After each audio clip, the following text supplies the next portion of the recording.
Hello everyone, welcome back to Abandoned Mines of Pennsylvania. Today we're doing another little history short up here in Tioga County, north central Pennsylvania, on the town of Arnot, the surrounding area. So we are here at an old mine entrance. I believe this to be the old Arnot number 3 or 4. I've got the 2 to the right of me and the 5 to the left of me. Town of Arnot is just down over the hill that way.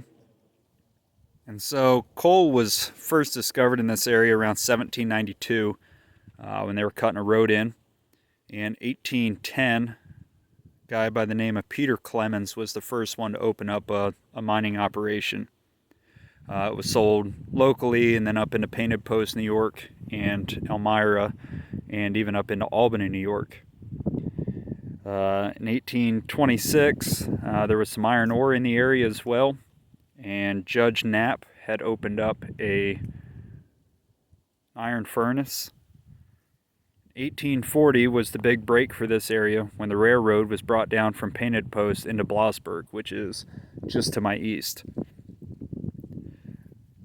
Bunch of towns sprung up in this area. Landris, Blossburg, Arnot, where we're at, Fallbrook, Morris Run, and Antrim.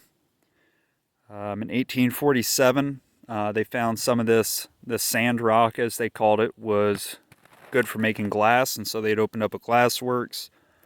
It was also, there was a good molding sand in the area, and then also the fire clay that occurs sometimes very close to the coal seams for fire bricks and everything else was mined here as well. In particular, Arnot was founded originally as Draketown in 1866 with the founding of the Blossburg Coal Mining Company and Railroad. They had, in the summer of 1866, brought the railroad from Blossburg into Draketown. They started with the number 1 drift, and then in 1868 they changed the name to Arnot, and then also in that time they had started the number 2 through 5 drifts. There was some other mining activity both south of the town and then west heading towards Landris, where we were at earlier. Excuse the wind.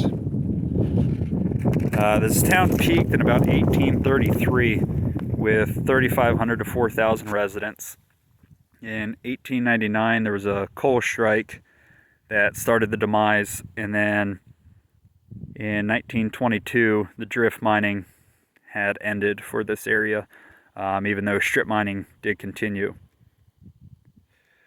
One of the things that happened in the history of this town is they were approached in the 1870s about the cokeability of this coal.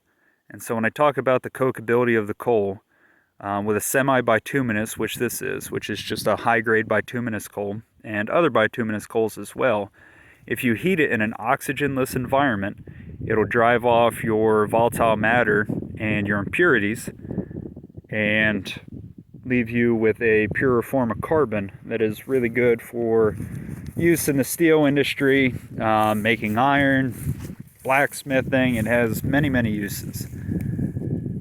And so they tested this coal and found that it was really good for coking. It coked very well. And so they started constructing some of the beehive coke ovens, and they eventually made 200 coke ovens, or had 200 coke ovens here. And Arnot was the home of the largest wash plant in the world in 1875. In 1881, near Blossburg, they had produced around 56,000 tons of coke in that year. So this area, I mean, you can see this, the pool down here is about 50 foot wide. That was not the width of the mine entrance, but these were very sizable mines. And had a long span of operation. Said 1922, when the deep mining here ended, was pretty much the end of the big industry. Strip mining did continue, especially to the east of Blossburg, up until I believe the 1980s. I'm not exactly sure when the strip mining ended. May have been a little bit later than that. But this has been the little history short on Arnot and the area. So we included Blossburg in that as well, because it's really not that far away. But this was a pretty large mining town and mining area. The operations here were pretty large, and like I said earlier, Landress, which is to our west, was the first electric coal mine in the world where they ran electric locomotives. And so this is a pretty big part of mining history here. So I thank you everyone for tuning in and supporting the page and the YouTube channel. If anybody has any questions, please feel free to leave them in the comments or send us a message. We still have a few other stops to get to today. And again, thank you everyone for the support. Hope you're having a good day.